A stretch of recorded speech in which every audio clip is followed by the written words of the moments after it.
Next, let's talk about condenser microphones. And these are some of the most popular studio microphones because of their sensitivity as well as a bunch of other factors, but we'll get into that later. So the advantages to them is, as I said, are they're very detailed and they're very accurate as well as sensitive. So they're great for miking up really soft stuff or quiet sources. They also usually have a larger frequency response range than dynamic microphones. As I said earlier, dynamic microphones, the SM57 goes up to I think 15 kilohertz. Most condensers are going to easily pass that and hit at least 20 kilohertz. Now they also often have multiple polar patterns that you can choose to switch between. If you want to say have an omni source, so you don't have that proximity effect, or a figure eight, so you can have two vocalists. All of that is definitely a thing that that's something that condenser microphones excel at. The other thing that makes them great for accuracy is a fast transient response. So the diaphragm of the microphone, which, as you can remember, is the part that that moves the capsule that generates the current, it recenters itself very quickly in condenser microphones.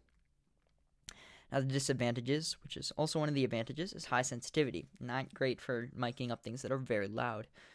And they're also not great for live because of that high sensitivity. You're going to pick up some of the crowd. You're going to pick up a lot of that stuff, as well as room noise. Condenser mics are also much more fragile than moving coil dynamic, which once again makes them not great for live, although you will see certain dynamic microphones or condenser microphones used live occasionally. And they also have some amount of self-noise. So in the cheaper condenser microphones, this is going to be much more apparent, as the components are slightly less quality. In the higher end ones, that self-noise is going to be very, very low, but it will be there, and it's generated from the circuit within the microphone. And they are usually more expensive. At least getting a high-quality one is usually a bit more expensive than getting a high-quality moving coil dynamic. So there are actually two types of condensers. There's large diaphragm and small diaphragm condenser.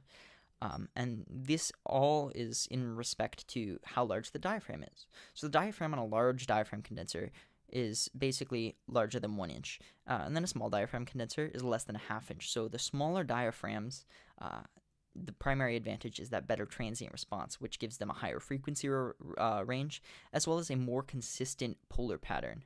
So, if you have, say, your large diaphragm condenser, it might be a little bit more directional in that lower frequencies and get really omni in the high frequencies or something like that.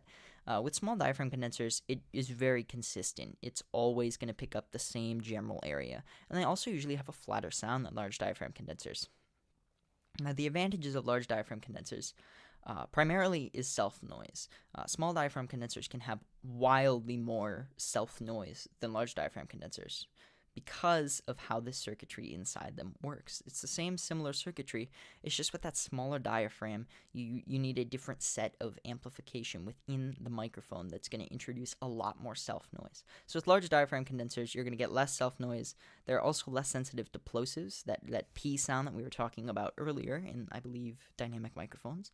And the reasoning behind that is the larger diaphragm is not going to be as sensitive to really fast bursts. It will definitely still be a thing, and I highly recommend recording any vocals with a pop filter, but we'll get into that in the accessories video that's coming up soon.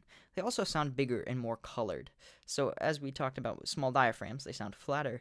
The large diaphragms sound more colored. They give it more character to the sound. Now this can be good or bad depending on your thing. I'll leave it up to you guys to decide which one of these you'd like, but generally, a good rule of thumb is small diaphragm condensers are great for instruments. Large diaphragms are a little bit better for vocals.